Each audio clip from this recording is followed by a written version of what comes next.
చాడీలు చెప్పేటువంటి మందర మన జీవితంలో ఉందా? ఒక్కసారి కళ్ళు మూసుకొని ఆలోచించండి.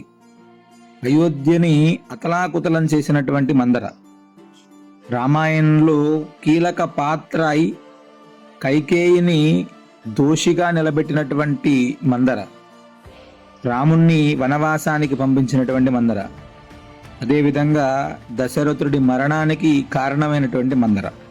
మనందరం కూడా మానవ జీవితంలో మందర లాంటి వ్యక్తులు మన జీవితంలో కూడా ఉంటారు. ఎందుకంటే ఆమె చేసినటువంటి పని విషపు మాటలు కైకేయికి ఎక్కించడమే.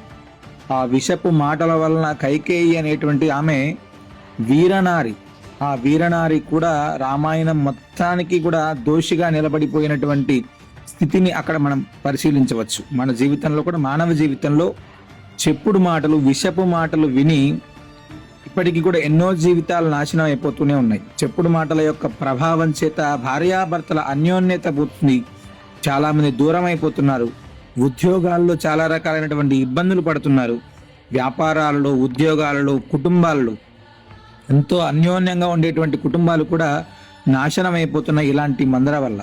కాబట్టి మన జీవితంలో కూడా ఇలాంటి మందరలు ఎవరైనా ఉంటే వాళ్ళని ఖచ్చితంగా పక్కన పెట్టేటువంటి ప్రయత్నం చేయండి. ప్రయత్నం కాదు, ఖచ్చితంగా చేయాల్సినటువంటి పని అది. మానవ జీవితంలో ప్రముఖ పాత్ర వీళ్ళదే ఎక్కువగా ఉంటుంది. మందర లాంటి వ్యక్తులు మన జీవితంలో ఎవరైనా ఉన్నారు అని అనిపిస్తే తప్పకుండా ఇది మానవ జీవితం చాలా చిన్నది.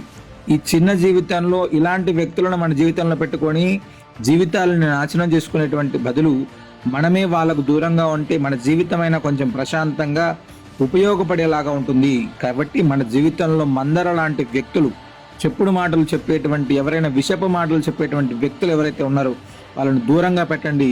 సమాజానికి మంచిదవుతుంది, మీ కుటుంబానికి కూడా మంచిదవుతుంది. సర్వే జనా సుఖినో భవంతు.